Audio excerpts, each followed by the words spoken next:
will be a significant day in Arlington. It will mark 30 years since the kidnapping of a little girl forever changed law enforcement. The tragic kidnapping and death led to the Amber Alert, America's missing broadcast emergency response. Amber's case remains unsolved, but she is still making a difference today.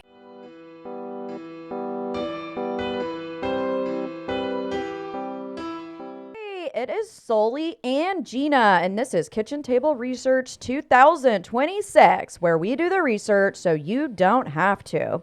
I have a new host. Jeana is going to be my right-hand woman on the research and hosting side of KTR. And here in a minute, I'll let her introduce herself. But let me first give a quick shout out so you guys can go find us on social media. You can find us on Instagram, Facebook, and TikTok. And our brand new website that we made right before CrimeCon. And you can find all of that under Kitchen Table Research. If you want to shoot us an email, recommend cases, maybe give us an experience or something personal that you know about these cases, reach out to us at kitchen.table.research@gmail.com. Okay, I'm so excited to have Jeana here. So why don't you tell us about yourself, girl? Okay, well, I am so thrilled to be here with you. We have been talking online for, I guess, a couple years now, talking mainly about some cases that we have a similar interest in, and that's what drew us together. And I've been interested in the true crime world since, I guess, I was in high school. That's when I read my first true crime book, going back to Anne Rule, the OG of true crime novels, and started with Small Sacrifices. And here we are. So I'm thrilled to be here. I'm a licensed professional counselor, and I've been practicing for 26 years now. So I'm excited to have that side of it. And I know that you bring an interesting piece as well. So I think that we fit well together because of do you want to kind of go over our credentials again for people? It's been a long time since I've kind of introduced myself. Yeah, absolutely. I think that's a good idea. So I've been, like I said, an LPC. That means I do counseling with couples, families, teenagers. That's who I primarily work with. And I've been doing that for the last 26 years. I started out working with substance abuse and then moved over to more private practice and family issues, dynamics, relationships, that sort of thing. But I've always had the interest in true crime. That's always been something that I've maintained throughout all of my work. And sometimes the two cross paths, with counseling and true crime. Sometimes you have people that have been incarcerated and have trauma and have to work through that. And other times, you see people being wrongly accused of things. And it may not be a criminal thing, but it's a wrongful accusation that can shatter families and hurt relationships. So it really does tie in together a lot of the times. Yeah, absolutely. And we've done some kind of independent work on some Texas cases, and I can tell you guys, Jeana's brought some great perspectives and all kinds of stuff to our kitchen table, as it were. So many of you guys know that I went to Texas Tech and I got my BA in psychology. I have worked in and out of mental units and crisis centers myself. I then went back for my pre-med, and instead of going through nursing school, I went into the mortuary sciences field. And especially during COVID, I worked at through the medical examiner's office and a funeral home where, unfortunately, I saw the toll that COVID took on our communities firsthand. But I learned a lot through not just COVID, but of course, aside from that, you've got so many things that happen in the funeral home. And so I got to go to crime scenes and clean up crime scenes and photograph, and even we're on a few investigative death scenes. So I talk about that a lot on my TikTok, and hopefully me and Jeana are going to start making some more content out there. I did take a break because a lot of you might know, but Jones, my mother, my partner in crime, the woman, the legend that started Kitchen Table Research, she passed away in November quite unexpectedly. And Jeana had gotten really close to my mom, Jones, as well. And I'm really glad you guys got to meet each other. And even my stepdad said the other day that your mom would be so proud that you guys are going forward and continuing the work that she's doing. So, I'm gonna cry. Absolutely. She's a very, very special lady. And I know that because we had such an instant connection. And I feel good about moving forward with this because she did ask me to. So that makes me feel better. I feel good about doing it because she really likes doing the research, but she didn't like doing the recording. And so we had this discussion, and she was thrilled that I would be doing the recording part and she could do the research. And so I feel good about it, and I know it's the right thing moving forward. And she's happy. She's happy. And I think that she's working on the other side out there to continue to bring peace and justice to the families that, especially that we worked one-on-one with. Absolutely. Yeah. And your mom was one in a million. Oh, I'm telling you, she was a legend. So on that note, we were at CrimeCon in Denver last year, and we will be at CrimeCon. Me and Jeana will be there with a few of our girl pals in Vegas. So we're super excited for that in May. Can't wait. I'm looking forward to it. I'm bringing my daughter along, who we need to convert. I mean, she's just not a big true crime person, but we're working on it. At least she's good at audio. So a special shout out to her for getting our audio on par on your side. And to Steve for helping out as well. Yeah. Steve is my husband and my audio person. So, okay, with that, we normally don't do a lot of chit chat, but we kind of wanted to give you guys an update on several things here. And Jeana, why don't you tell us what case you brought to me that you really wanted to cover, and it ended up being, it's such a fantastic case. I'm so glad we're doing it. Well, there are a few things that brought it to mind. One is that my daughter started going to school at the University of Texas at Arlington this year, and this is the town where it happened. The other thing is I lived in Arlington in 1996, and it's the 30th anniversary of this case. It just passed on January the 13th. It's the Amber Hagerman case. So a lot of people have heard of the Amber Alert, and this is where it originated. So Amber Hagerman. All right. And on that, we will jump right into Amber's case. So let's start at the beginning, as we always do. Before there was an alert system, before her name became known worldwide, and before her story changed the way America searches for our missing children, there was a little girl, and her name was Amber Renee Hagerman. Why don't you give us an introduction into the Hagerman family? Sure, absolutely. Amber Renee Hagerman was born on November 25th, 1986 in Arlington, Texas. She was a Thanksgiving baby and welcomed into the world just as so many families across the country were gathering together. Amber was born to Donna Whitson, 19 years old at the time, and Richard Hagerman, 36, and later became a big sister to her younger brother, Ricky. This was Donna's first biological child and Richard's second. From the very beginning, Amber was known as a caretaker. Family members described her as gentle, loving, and usually responsible for her age, the kind of kid who's just naturally looking out for other people. She grew up in Arlington, which is a working-class Texas city outside of Dallas-Fort Worth. Her parents separated in 1994, and Amber lived with her mother and her brother, Ricky. Life wasn't always easy. Her mom was working toward her GED while raising two children. She was trying to find emotional and financial stability on her own. But despite her financial stress, Amber's home was filled with love, and it was a very close-knit family. Amber adored her younger brother, Ricky. She helped to take care of him, and she played with him, often took on a protective role, earning her the nickname of Little Mommy. Amber attended Berry Elementary School in Arlington. Teachers and classmates remembered her as polite, well-behaved, bright, and eager to learn. She loved school, earned awards for attendance, and took pride in doing well. She was awarded the Principal's Award and was on the AB Honor Roll. She didn't really like the B part, and she had said that in a documentary that we'll circle back to. But she was really proud of her accomplishments and even had a scrapbook full of her ribbons that she had earned over the years for her hard work and attendance. She was also a Brownie through the Girl Scouts of America, and we're going to also come back to the bridging ceremony that took place. It was something she was really looking forward to that happens when a Brownie goes to a cadet or like a junior Girl Scout. So that happens in third grade. I know because my daughter did it. She participated in all kinds of activities and was very involved, and she loved being outdoors. At home, she loved to write, draw, play with Barbies. She loved Disney movies, especially Pocahontas, and She loved to ride her new pink bicycle that she had just received for Christmas a few weeks prior. The bike would actually become one of the most haunting symbols of her story. So by all accounts, Amber's life was pretty ordinary, and that's what makes it so devastating, is that she was like every other kid, just a regular kid doing her own thing. She wasn't in trouble. She wasn't rebellious. There wasn't really an outlier, nothing that would make you think, wow, this kid's involved in high risk behavior and something could happen to her. No, she was just a kid riding her bike.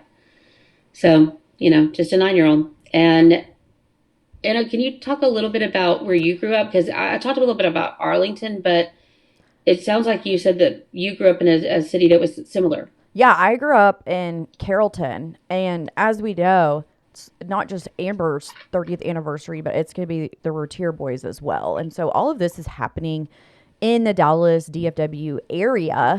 And I was very close to all of these kids' age, and like you said, riding your bike felt safe. You could go through the neighborhood, even by yourself back then, but especially with, I had an older sister, with friends. And like we've kind of talked about before, when the street lights went on, you came home, but there was never a fear of, I walked home every day from school, starting at elementary school. Of course, we had like cross guards and stuff, but I never felt unsafe. And trust me, my mom was a true crime girl, as you guys know. And I knew about this stuff going on, but it still didn't feel like it could happen to you. You know what I mean? Yeah, and I grew up in a different generation than you. So I was an adult living in Arlington at the time, a young adult. But when I grew up, we still had some of the same rules, like come home when it gets dark out. You could stay out, you could do your own thing. Of course, we didn't have any way of reaching our parents when we were out playing. And sometimes we would be gone for hours or until we got hungry. But we were afraid of strangers because back in the 80s, there was that big emphasis on stranger danger. But then that started to mellow a bit, as they started to learn that it wasn't really always the strangers that were dangerous. And I don't know how much they taught of that when you were growing up, because we got it drilled into us. I remember a car pulled up next to me once and I lost my mind. I was about 10 years old. I ran all the way home, still convinced he was up to no good, but who knows? But what about you? Do you? In my mind, I do remember walking home and, my mom telling us girls like, hey, stay together. We walked with a group of friends home.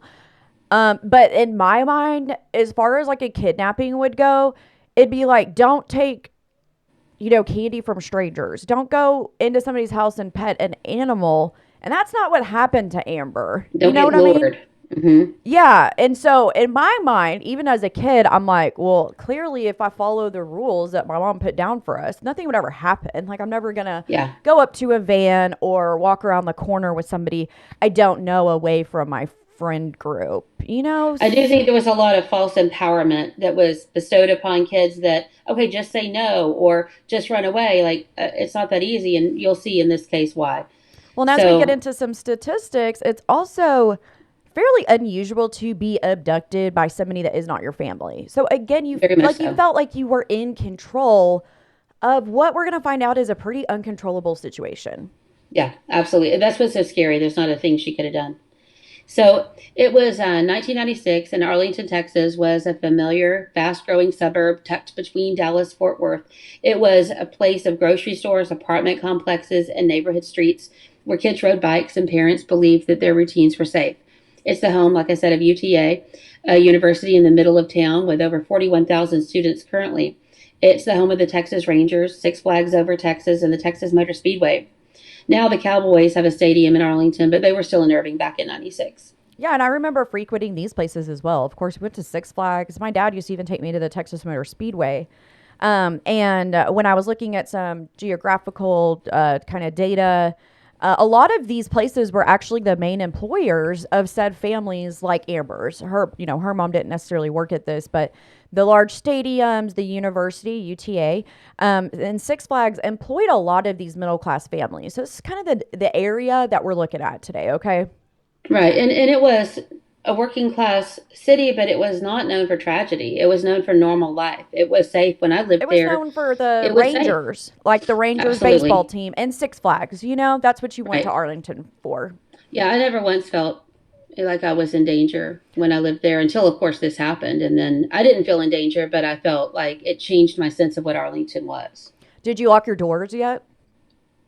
Yeah, I lived in an apartment complex at the time. So, we did lock the door because there's just a lot of people in and out of a complex. And you don't know when people are going to steal something, but I never felt like afraid. No, well, I will say that I stayed at a friend's house before I got an apartment out there, and we were house sitting, and they lived in a neighborhood, and we did not lock the doors. When I remember that very well, it was 1995 that summer, and we were there. She was out of town, and I was staying and watching her kids, and we would just go in and out. I mean, the kids were older kids, but we were kind of just keeping an eye. But we didn't lock the doors. Yeah. And we were there, I think, a couple weeks. Kind of the same with us. Like, my mom was a single mom with, young children. So we locked them at night. But during the day, you just had friends coming in and out the front door. Yeah. It felt safe. Yeah. So, and I don't even know if we locked them when we went to school, to be honest. And that's a scary thought. It is, but it was just so common back then. Yeah. So, and all this is just what makes, what happened to Amber so tragic. So it was January 13th, 1996. And it just changed everything. So things were not as typical for Amber at the time, though, because she was doing something pretty unique and she was very excited about it. WFAA is a news station here in the Dallas area, and they were doing a documentary.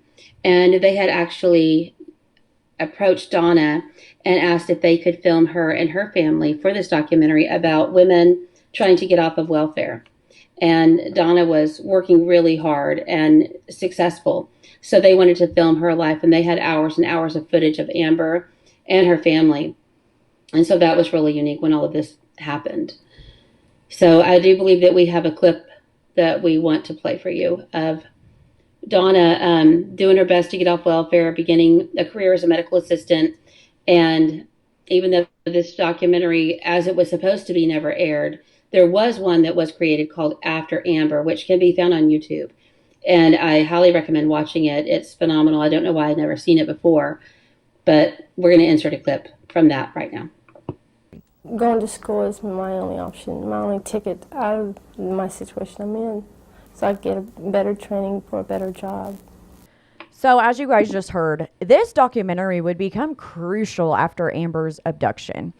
That documentary material suddenly became critical to helping find Amber, not just for storytelling, for search efforts, as clips were shown on news stations across the region. But as you had talked about, we didn't really have smartphones and 1,000 pictures of our kids. So this gave a really great view of what, and I think it led the audience to be able to connect to Amber at a higher degree than seeing a kid on a milk carton per se. Mm-hmm.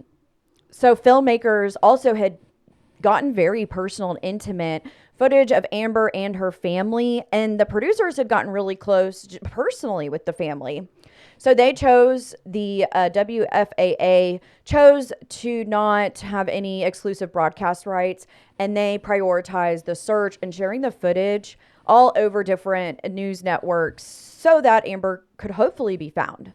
As Jeana stated, there is a Peacock documentary, and it allows us to still see Amber as she was, the 9-year-old, playful, loving child and sister, and not just the face of a tragedy. So WFAA released production rights for public use, as we talked about.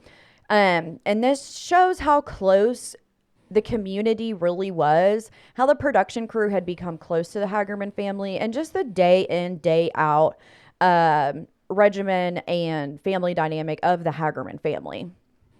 So let's get into it. Let's talk about what happened to Amber. Why are we here? What happened?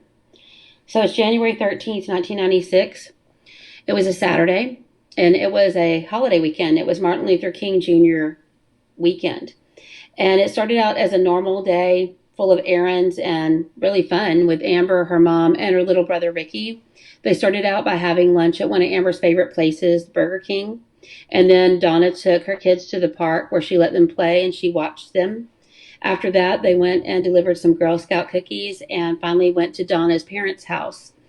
And that was for a visit. Yeah. I want to say we're going to start bringing into this series, instead of doing like a cheesy reenactment or we're We're going to call them our light bulb moments. When me and Jeana are back here doing the research on the back end, they're moments that we come across that we haven't necessarily heard other people talk about.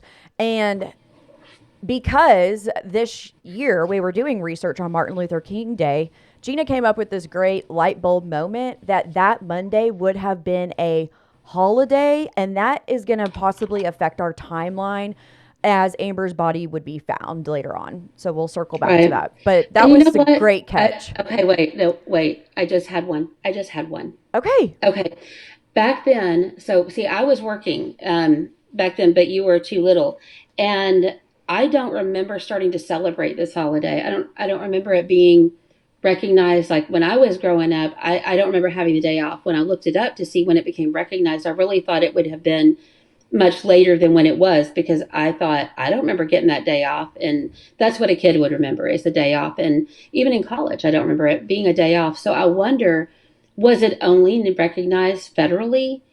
Like at a bank setting or post office? Right. Yeah. Like schools maybe took it as a makeup day, or they didn't even take the day off. I don't know if it has to be federal for the schools to take it off, but I do wonder if it was really recognized as much as it is now. And you would think if they did have that day off, that places like Six Flags and stuff might have been busier than usual. Now, I do know that when I was in school growing up in Dallas, we always had Fair Day. That was in the fall. Yeah, that's in October. And I also know there was a big playoff game with the Cowboys that weekend. That's back when the Cowboys were doing good and going to the Super Bowl. And yeah, because they went to the Super Bowl in '96. And there was a playoff game that weekend. It was a pretty big game. So you guys tell us, do y'all remember having MLK Day off from school or from a non-federal job? You guys let us know. Right. And I grew up in Texas. So, if it had been in Texas, I would have experienced it. I just don't personally remember it. And I could be just not remembering that. So anyway, they get to Amber's grandparents' house, which is Donna's parents, at 3 o'clock. Around 3 o'clock, and they were planning on going over there because her ex-husband, the kid's dad, had already planned on coming over to see the kids. That's when he saw his kids, was on Saturdays. He would stop by, and she had told him when they would be there. So when they arrived, and I don't know if they did that every Saturday. I do know that he saw the kids on Saturdays. I wonder, did they do that every Saturday? Did they get there at 3? Did the kids go ride their bikes there every Saturday? Well, they just got their bikes for Christmas, but it might have been a family day where her grandparents cooked and the kids came over, or if it was nice outside, they would go to the park or something. It seems like a good neutral ground for Donna and Richard to see the kids together, though. Yeah. And Donna grew up in this house. What was there a pattern? I never thought there was, because it happened so fast. But honestly, what if, and this is like something I'm just now thinking about in all honesty, what if they went over there every Saturday to see their dad, because he didn't take them overnight. He didn't pay child support. He wasn't very involved, honestly. And that's when he saw them. She didn't let him take the kids because he had been violent with her, with Donna. So he didn't fight her. I mean, they didn't have money, but I just wonder, do you think, because that was a neutral place, she felt safe because her parents, the kids could play and ride their bikes, they would let him come over and see the kids, and then he wasn't fighting about it. So was that a pattern? She knew exactly where she wanted to go when she got on that bike. Yeah, she did. So that tells me that it's already a little bit of a pattern. Even if it was an old bike, they do that. They just don't let her do that alone. So, all right, let me get back to it, though. That's just a thought I had. Did they do this every Saturday? I've never heard anybody ask that question. Yeah, that's a good point. So it's 3:10 p.m., and that's when Amber and her brother took off to go ride their bike. So they pull up, they get out of the car, they greet Grandma and Grandpa, and then they're like, hey, can we go ride our bikes? Can we go ride our bikes? Because they don't get to ride their bikes in the apartment complex where they live. They leave them at their grandparents' house, and that's where they ride their bike. This is the neighborhood where Donna grew up. Sorry to cut you off. They must have gone over there at least semi-regularly, like you said, if they keep the bikes over there and the kids have enough time to ride them, and Amber knows exactly where she's going on her bike. So there's got to be some sort of pattern. I don't know if you're letting a 9 Saturday. and a 5-year-old go ride alone around the block, so that they know how to get home. Like, that they're comfortable enough to do that, with the confidence to do that. Otherwise it'd be like, Mom, go with us, we're not sure. They had been around that probably hundreds of times, just like Donna had growing up. Well, and I want to say they had that moved there in like the 70s, like 75, I think, something like that. the neighborhood is kind of pocketed, and so it's not a huge, like, dispersed neighborhood. It's kind of in a little pocket in between shopping centers and a few major roads. And if you guys want to see exactly what we're talking about, you guys know I love a good map, and recreated some of these scenes, even the way that we believed that Amber and Ricky did ride their bikes in kind of a triangular place on Highland Drive. Right. So Amber's mom said, yes, you can go ride your bike around the block one time. And if you pull back and look at this map, you're going to see that around the block for them was a triangle. So I had heard in one of the accounts of what happened that when they took off, they went to the left. They didn't go towards Ruth, which would have been to the right, that they went to the left on East Highland Drive. They headed east on Highland Drive. And that's probably because you're heading away from the major street there. You're going deeper in the neighborhood. Yeah. Yeah. And, you know, as you go to the right, it's getting further away from the deepness of the neighborhood. So then they went in a big triangle, and it would lead them back to their grandparents' house if they just turned right and then right again. But when Amber turned right onto Ruth Street, instead of turning right again onto Highland Drive, going back to her grandparents' house, she went straight. And if you go straight, then you're going to end up where you can turn left and get to that Winn-Dixie parking lot, which is just right there. It's 0.2 miles from her grandparents' house. So this is not even a 5-minute bike ride, probably a 3-minute bike ride for her, really close. And Ricky followed her when she did that. Now, she wasn't supposed to do that, but, you know, she's 9. She's excited. She has her new bike, and she's thinking, what's it going to hurt? I'm going to go up and down the ramp a couple of times and come back. So this is a abandoned Winn-Dixie. It was empty at the time. There was a loading dock in the back where the 18-wheelers would come and deliver the food, and there was a ramp there that kids would ride up and down. I don't know if other kids or just these kids, but they knew that ramp was there, and that's what they loved to do.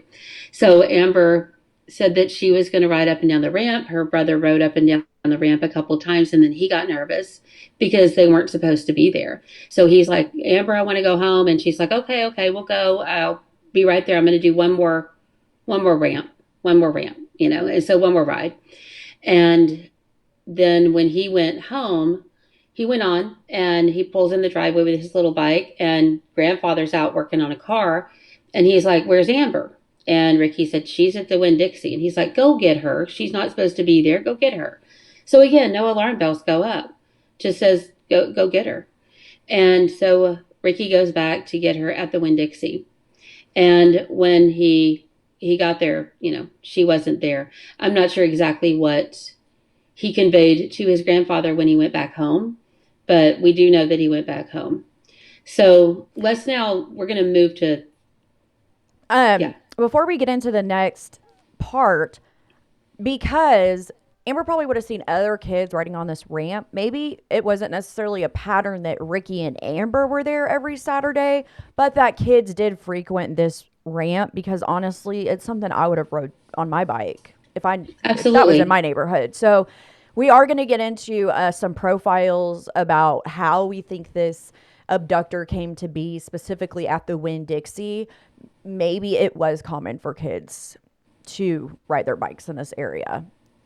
Well, you know, back in the 80s, when I was riding bikes and doing things like that, I would ride up to the little convenience store, and it was farther than where Amber rode for sure. And a lot of kids did that. So it was kind of a common thing. It wasn't usually just one kid. Yeah, so we used to ride into the back of the neighborhood, and there was like this dirt ditch that you could, and you know, if people would dare you, like, are you going to do the ditch today? All the kids knew. Yeah, and that was not close. And not that it would be as much of an abduction risk, but definitely fall and hurt yourself risk for that. Right. You know? So, you know, when we get into the crime itself and, you know, what this man's motive may have been, was he just there or whatever, there's a lot of things we'll speculate about and talk about because we just don't know. It was a small window. One of the most unique things about this case is the small window. We're talking 8 minutes, start to finish, 8 minutes. So now we're going to jump to 3:18 p.m. So this is when Amber and her brother had been there at the Winn-Dixie, and she had already said goodbye to him as he's riding off, and she's still going down the ramp. And when Amber was riding her bike alone, a man in a black pickup truck pulled alongside her, stopped right there, exited his vehicle, and grabbed her off of her bike, picking her up underneath her armpits and lifting her off the bike, probably with her clinging onto the handlebars. She starts screaming for dear life, just screaming. And Jimmy Kevel was a 78-year-old former law enforcement officer and veteran who was out doing yard work in his backyard on Ruth Drive, which sat directly behind the old Winn-Dixie, and had a clear view of the loading dock. He'd actually seen Amber riding her bike and hadn't really thought anything of it, just, glances up, sees a little girl, glances down, doing his work. But when he hears the scream, that gets his attention, and he is taking in everything he's seeing because he knows this isn't right because of the scream. That this wasn't a playful or you're getting in trouble even scream. This was blood curdling. It gave him chills, made him call 911 before he even processed that the bike was left there. Because he did say that in his interview, which can be found on that documentary After Amber. So after he heard the scream, he calls 911. He tells the 911 operator what he sees, and there happened to be an officer about 2 blocks away that got there very quickly. And by the time that officer got to the scene, Jimmy had walked over to where it had happened, and then the grandfather pulls in. So we're talking about just minutes, if not seconds, that this happened. Yeah, it was just so fast. Yeah. It was just so fast. So, this guy just gets out, grabs her, doesn't hesitate. He just takes her, and she's kicking and screaming and fighting. And, she wasn't a big girl. Obviously, she's 9, but she wasn't a 9-year-old that looked like she was 6 either. She fought. And he had to have some strength. He had to, because with a girl like that fighting, if you go and look at a solid 9-year-old child that looks healthy, you're not going to be able to pick him up off a bike like that easily unless you're pretty strong. And so I do think... and her force of I'm like you said, I'm sure she grabbed onto those handlebars literally for her life. That's putting a lot of force and downward pressure that she's fighting and has a heavy metal bike for a 9-year-old in her hands. Right. So then the grandfather, pulls up and he sees the bike on the ground. He processes what's happening. The police tell him what's happening. And he says, that's my granddaughter's bike. This is my granddaughter. We've come looking for her. And at that point, obviously, the police know immediately we have a real abduction here. And they're going to hope that it's a family-related issue, of course. But they do have to rule that out. But they knew this isn't good. So the media interviewed Jimmy, who had phoned in 911 after hearing Amber screams. And I believe that was later the next day, because it really didn't hit a lot of the news stations until the next day, or at least the 10 o'clock news. But they didn't have, I don't think, all the interviews and everything. I'm not quite sure on that. But things were slower moving back then. Right. So, and I think that we have an audio we're going to enter here for the interview where Jimmy was talking with the news correspondent. He just kind of made a loop. Perhaps the most important man in this case is Jimmy Kevel. Police say he is their only witness. And the door opened, and he jumped out and grabbed her right about where those poles are there, kind of in that concrete.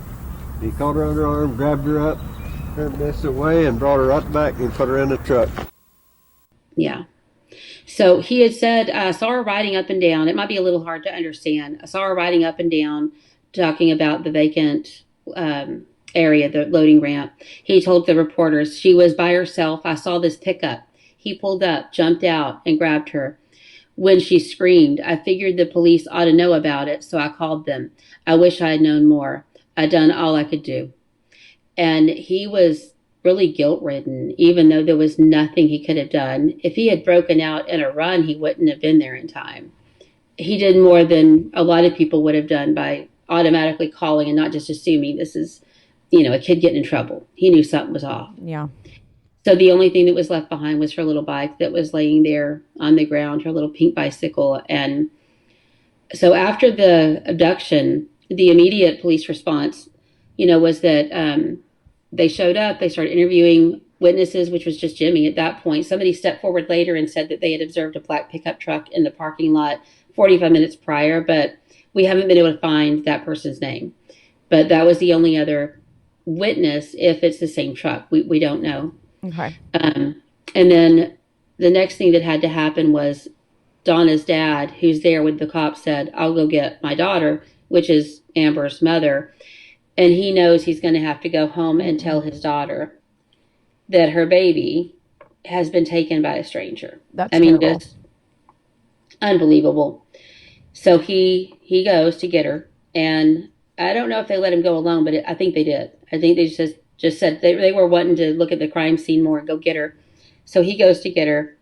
And Donna does talk about this in the documentary, where once she heard that this had happened, she just ran out of the house, running towards the Winn-Dixie, just screaming at the top of her lungs Amber's name, just over and over and over.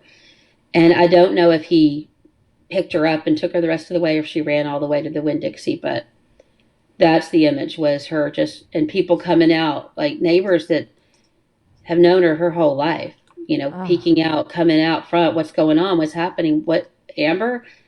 And she's gone. Yeah. I just kind of had a light bulb moment as we're talking about him picking that bike up. We will come back to this, but police in this case have had a piece of holdback forensic evidence, meaning they won't tell the general public what they are necessarily holding back, because this could be one of the only things that could solve Amber's case, right? Right. I wonder if he picked that bike up and they might have been smeared. It's really hard actually to get a good latent fingerprint, but I wonder if they tried to print that bike. Surely they did, right? I would hope so, because they don't know. Jimmy couldn't have seen if he touched the bike, if he grabbed the bike first, stopped the bike. You know how like somebody could stand in front of a bike and hold on to it and make you stop? Right. But I know that it said that he grabbed her under the armpits. Now, it doesn't necessarily, I don't think it explicitly says from behind. One would assume it's from behind, kicking and screaming, but maybe Jimmy says something about that. But in my mind, I'm thinking he has to like shake her from said bike. Well, unless he went behind her and it was so unexpected that you're not gripping, because you're not expecting to be lifted up into the sky. It's gosh. Like you're expected maybe to go tip over or fall, but she was steady on her bike. So that's the other weird thing, though, is if a girl is riding down that ramp, she's going to be going pretty fast. Yeah. Kids aren't going to go slow. So he can't just come up and grab her without her having been somewhat stopped. So most likely he at least said, hey, or something. He had to get her to stop somehow so that he could pick her up, unless she had been stopped. But I don't think she would have. I think that she would have gone down that ramp and then gone around that corner and followed her brother home. So maybe he even pulled in front of her. We don't know. We don't know all those details. I wish we did. So a short bike ride becomes a national and global tragedy, as we'll find out. What began as a harmless bike ride at 3:10 p.m. on this Saturday turned into a nightmare just 8 minutes later. 8 minutes.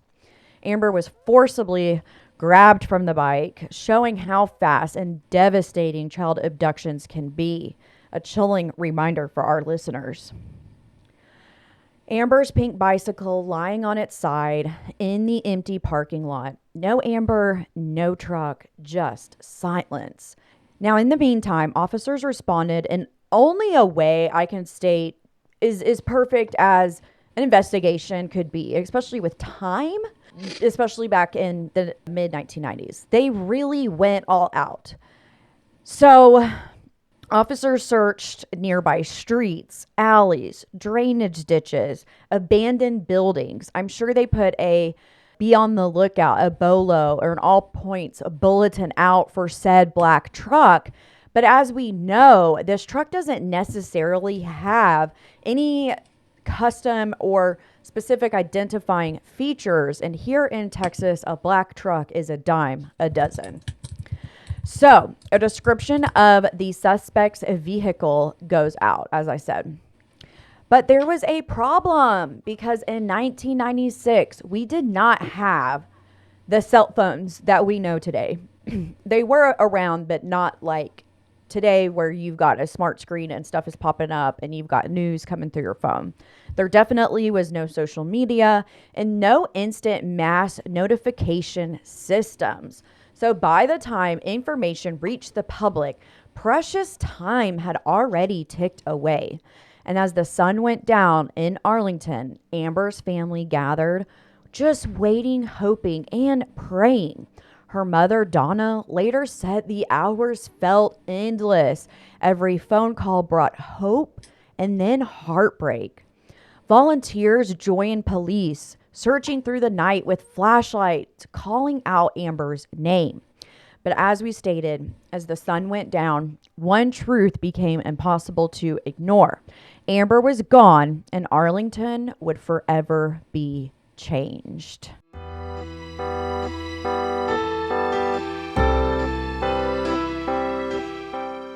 Well, we're going to talk about some statistics related to child abductions.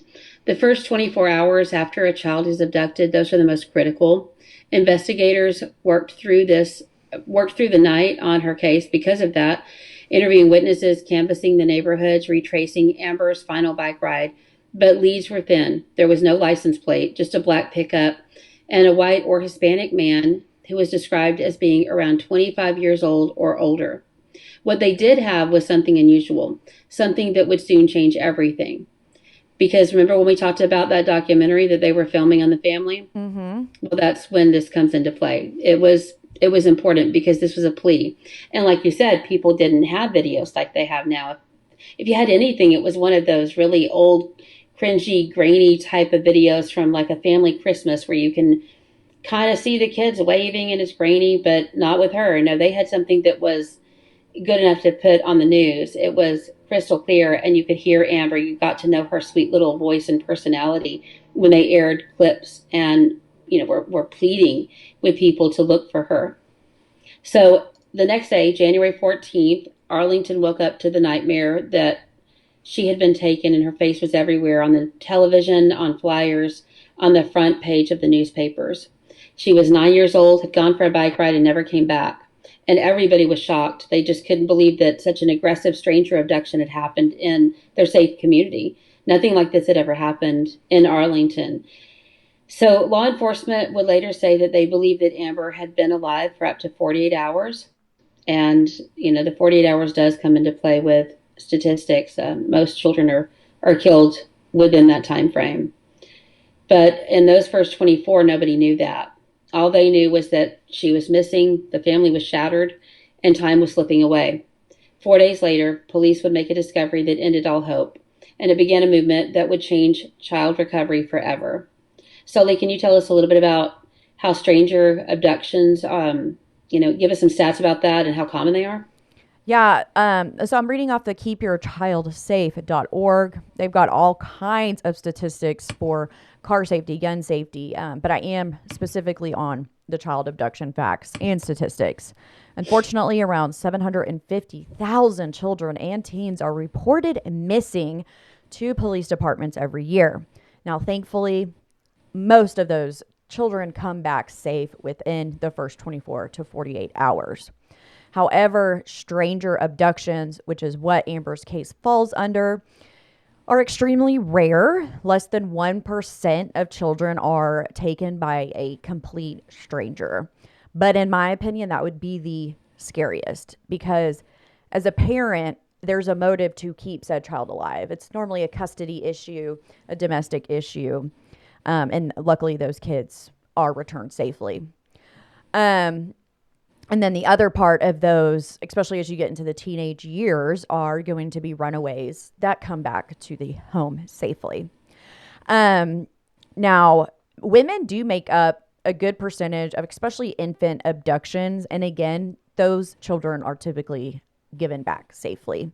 Mm-hmm. 7 in 10 children will walk away with a stranger despite being warned. This comes actually from the National Center for Missing and Exploited Children, the NCMEC Center.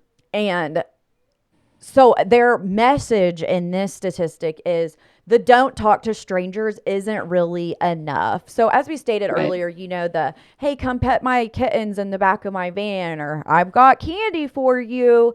Right. kids might understand that, but that's typically not how these abductions take place, right?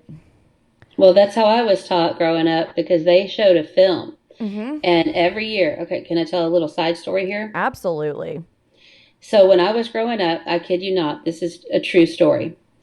It was the 1970s when I was in elementary school, and every year we had to get a piece of paper signed giving us permission to watch the Stranger Danger film, is what they called it.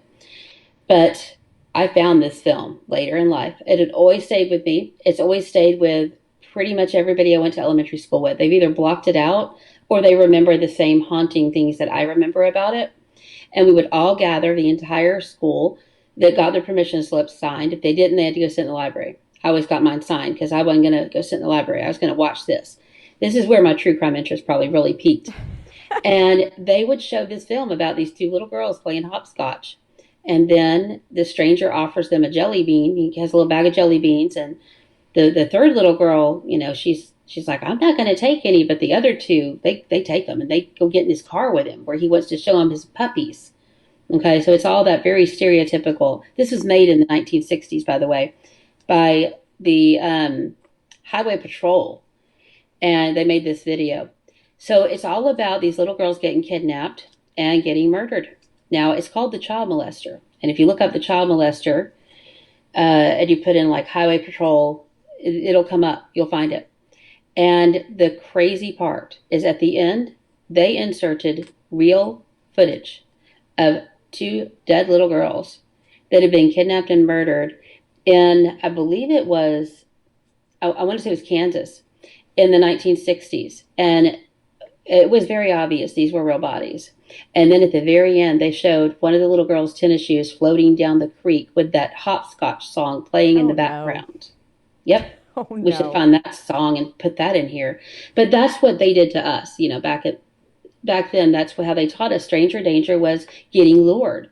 It was falling for, the other little girl was safe, but falling for, do you want some candy? Do you want to see the puppies? And the girl that didn't take the bait went home safe and remembered later that day, oh, I think I might need to mention this to my mom since they're looking for Joni, you know. Oh my gosh. I feel like my video, because the DARE program was so huge when in the 90s when I was growing up, was the picture of the fried egg, and it's like, this is your brain. This is your brain on drugs. Yeah. Absolutely. Yep. I wasn't high on life. Okay. So, yeah. Don't do drugs and don't take candy from strangers. But that's typically not what abductions look like. No. Around 100 children are abducted and murdered in the U.S. each year. That's unfathomable to me. That's two kids per state. I know Texas, because we are such a large state, statistics are a little skewed here, but, you know, that's a lot. I mean, that's a child every 3 days, 2 per state. You know what I mean? Well, and speaking of stats and unbelievable, you're not going to believe what else happened in this case. Well, you know, but I was talking to the listeners. You're not going to believe this. So in 1991, Richard, who is Amber's father, okay, he has a 2-day-old granddaughter. His daughter from prior, Felicia Hagerman, she had a daughter named Felicia Hagerman in the hospital. This child was kidnapped from John Peter Smith Hospital in Fort Worth by a stranger. So a woman entered the hospital room where Felicia was safe with her mom, and the quote-unquote hospital worker told the new mother that she was going to take Felicia to go have newborn photos taken and bring her right back when they were done. So a little bit later, a nurse comes into her room, and she's like, where's the baby? And, you know, the mom's like, oh, you know, the nurse took her to get her newborn photos, and this nurse was like, we don't do that. That's not right. She knew something was wrong. So police are immediately called. And they started an investigation. This woman had come in and under a ruse taken this baby. And it didn't go into details on anything we could find in our research, but we do know that 11 hours later, the baby was recovered unharmed. They did find the perpetrator and recovered the baby. And, you know, she was taken back to her mother and she was safe. And don't know what happened to the woman that kidnapped her, though. Didn't get into that. The difference between females that typically abduct, statistically more likely infants, the motive here is completely different, right? This is a woman who's probably having mental health issues, who's yearned for a baby, maybe cannot get pregnant, maybe is trying to motivate a man to stay with her. Maybe she's faked a pregnancy. We've heard of these things happening. And luckily, those infants are typically returned safely. But Right. it's a different motive than if a man takes a child. You know, this is going to be a sexually motivated crime. So about 60% of all child murder, this again, child, not infant, murder abductions are at the hands of someone the child knows, not a stranger. However, the statistics skew crazy when you get into a stranger abduction. 75% of all abductees that are children are dead within the first 3 to 6 hours. 3 to 6 hours. Back Oh my then, gosh. it hadn't even hit the news yet. You know what I mean? Yeah. Yeah. Okay, so that was our statistics. Again, keepyourchildsafe.org. And I'm going to hand it back over to Jeana. Okay, so we're going to get into the search now. For 4 days, there was an intense search. It took 4 days before they found Amber. And then just before midnight on January 17th, Stuart Coker was walking his dog in a secluded wooded area behind his apartment at the Forest Ridge apartment complex, and he discovered Amber's body in a drainage creek about 5 or 6 miles from the abduction site. Law enforcement reported that recent rain may have carried her body downstream, obscuring key evidence and complicating the investigation. The family was absolutely devastated. They do document in the documentary about the family being up all night waiting on the news. They knew that there had been a body found, but they didn't know if it was Amber, and it would take several hours for them to confirm that and notify the family. The autopsy revealed that Amber had been alive for up to 48 hours after her disappearance, and her body did show fatal cuts to her throat, along with other injuries. While some reports differ on the officially confirmed details of sexual assault, the brutality and positioning of her remains raised critical questions about her final hours and the killer's familiarity with the area. Geographically, the location where Amber was found was secluded. It was in a secluded place behind an apartment complex and near a residential neighborhood. It's not something you would just readily see driving down a main thoroughfare or highway. This was tucked away. So I do believe it was someone that had to have been familiar enough that you're going to risk getting out of the car carrying a dead body and dispose of it, because he had to carry it at least a few feet. So I think it just suggests that he knew. He knew where he was and probably lives very close. If you go look at the map, also the abduction site and the dump site, not only are they close together, but you have got to know where to be looking to find these. Yeah. Because even when we drove up to Amber Hagerman's memorial, which me and Jeana went to in November, and I do have a video on our TikTok, so you guys can go check that out as well.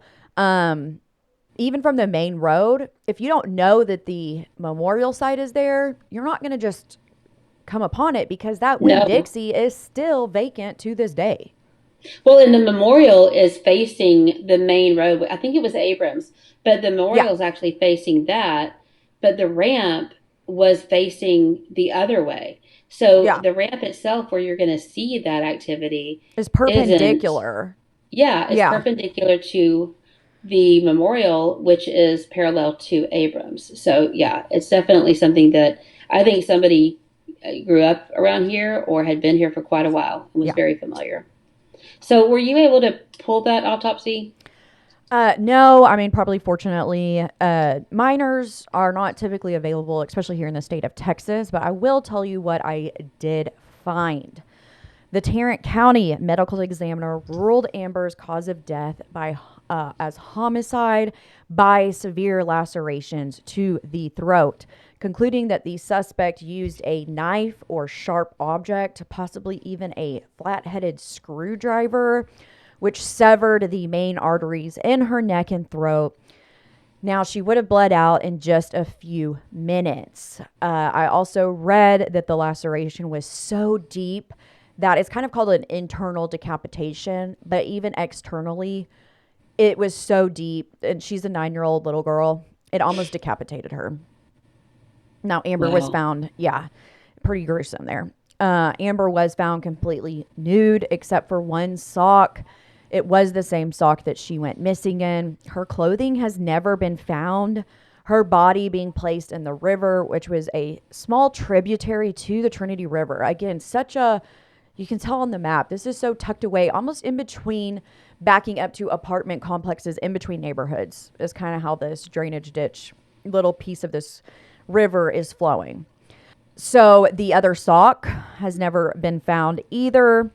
And unfortunately, with that many apartments and trash, they probably go in and clean that creek up, and, evidence may or may not have been lost. But again, it's secluded, but it also has got to be a fairly busy, we'll circle back, but for the person to dump Amber here, honestly, to me, is kind of quite shocking.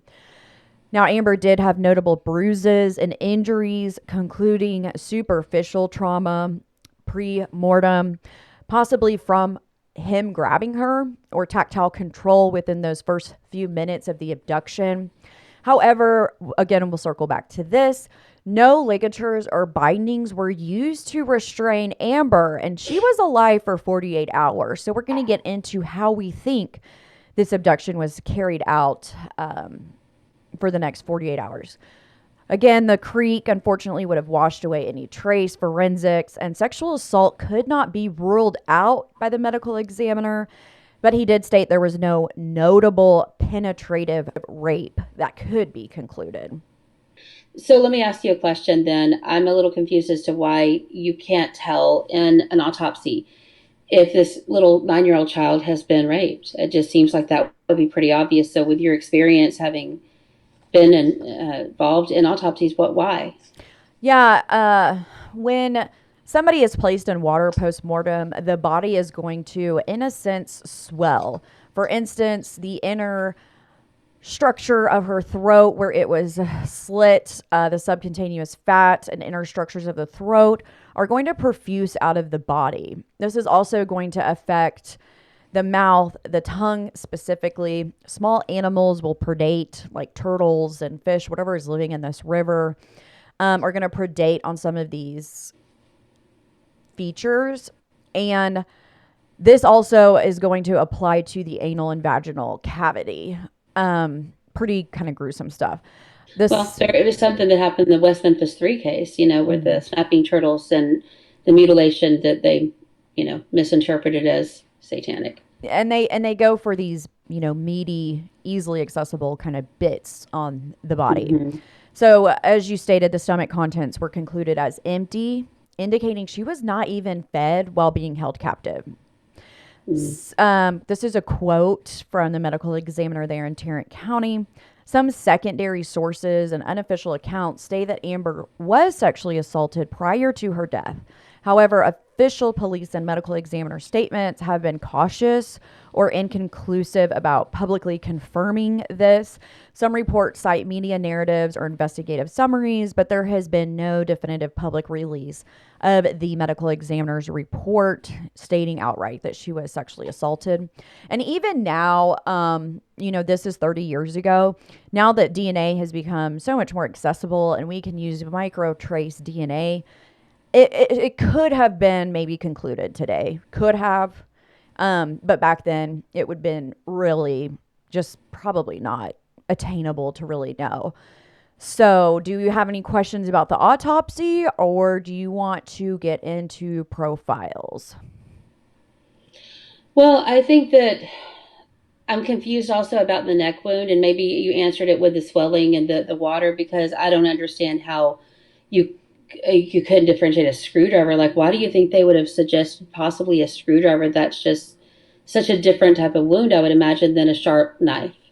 Yeah, my theory on this is that the edges of where the laceration started and ended, it maybe wasn't a sharp edge cut. Okay. So maybe it's rounder. Instead of like a V shape, it's more of a U shape. But again, water and animals could very likely affect that outer structure where the throat laceration started from. Right. So I would assume it would, if I were to make a guess, I would say a dull knife. And we know here in Texas, a lot of guys carry pocket knives. Was this done with not a, 8-inch sharp butcher knife, but with a smaller, duller knife or something that did not have necessarily a sharp point where that laceration started. Well, and really, I think a lot of people that do have butcher knives, if they're not, if they're used in a crime, then I think they tend to go straight down. They're not going to be used to slit a throat, but a lot of them aren't sharp. I know mine are never sharp. I actually just got a knife sharpening kit for Christmas because mine were so dull. And I'm just saying that a lot of those kind of knives that you might have in a household probably wouldn't be very sharp, and they may require more. And I kind of think of that as think about it like Jack the Ripper. The medical examiner in that case concluded or believed back then, over 100 years ago now, that he would have to come up and hold the women from behind to slit the throat. Mm-hmm. Because a front on, like you're saying, if I'm sitting here on FaceTime with you, if I'm taking a knife and going across your throat, it's not going to be a clean, parallel, per se, slit. Also, with Jack the Ripper, he's slicing through the carotid and the jugular. So one is a vein that brings things up, one's an artery, vice versa, that brings blood down. But to get both of those in one single slice is actually, like you said, it's fairly hard to do, especially because these people are moving. They're alive at the time that their throat is being slashed. So you have the movement of the victim. You've got the unknowing of possibly having a knife that you're not used to slashing throats with. And then you've got, post-mortem issues like the water and time, Well, and, we don't know when he slit her throat. We don't know if it happened prior to leaving wherever he was keeping her, and he did it out, probably not in the bed or in the truck, inside of the cab of the truck, but possibly in the bed. But then there's screaming or whatever could happen. So there's just so many things that are confusing about what could have happened. But I do wonder if maybe he covered up some of the strangulation that he could have done with the knife. Because with the water and the viciousness of the attack on her neck, if he had at least strangled her to the point of her being unconscious, not being dead, but being unconscious, so that she wasn't making any noise, because I would imagine this is at nighttime that he's disposing of her body. And I can't imagine him being able to subdue her in the bed of a truck enough to stand behind her and slit her throat without her screaming. Something. Yeah, it's very interesting because... And it would have been so bloody. He couldn't have just done it. A lot of times this sounds bad, but they want to look into the victim's eyes as they are, perpetrating this damage onto the victim. And I think it's interesting that you point out that maybe he, especially because she's probably got such a small throat and windpipe, if he was able to... maybe he started with his hands. She wasn't passing out as fast as he thought, and he grabs a knife to just kind of end it. And I know, again, it's really hard. Again, we've talked about this so many times on our podcast, but it's hard to figure out sometimes bruising post-mortem when there's other damage, and now we've got water as another variable coming into this particular situation where...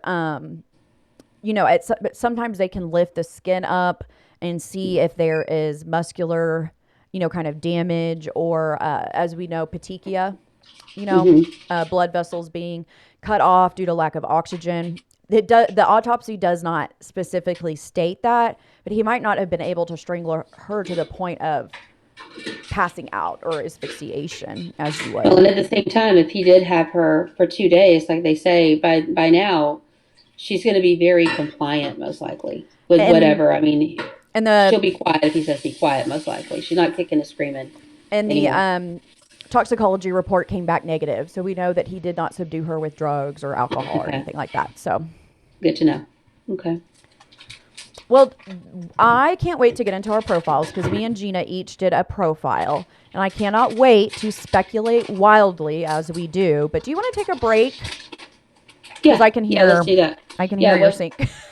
No, it's okay. I can hear you. All right, guys, I think it is time to take a break. We still have quite a bit more to talk about with Amber. We're going to get into some profiles, not just of the victimology and the geography, but also of the dump site and the autopsy. And we're going to get into several other things. So you guys hang tight. We will dive right back into episode 2 on Amber Hagerman. Thank you guys, and we will see you soon.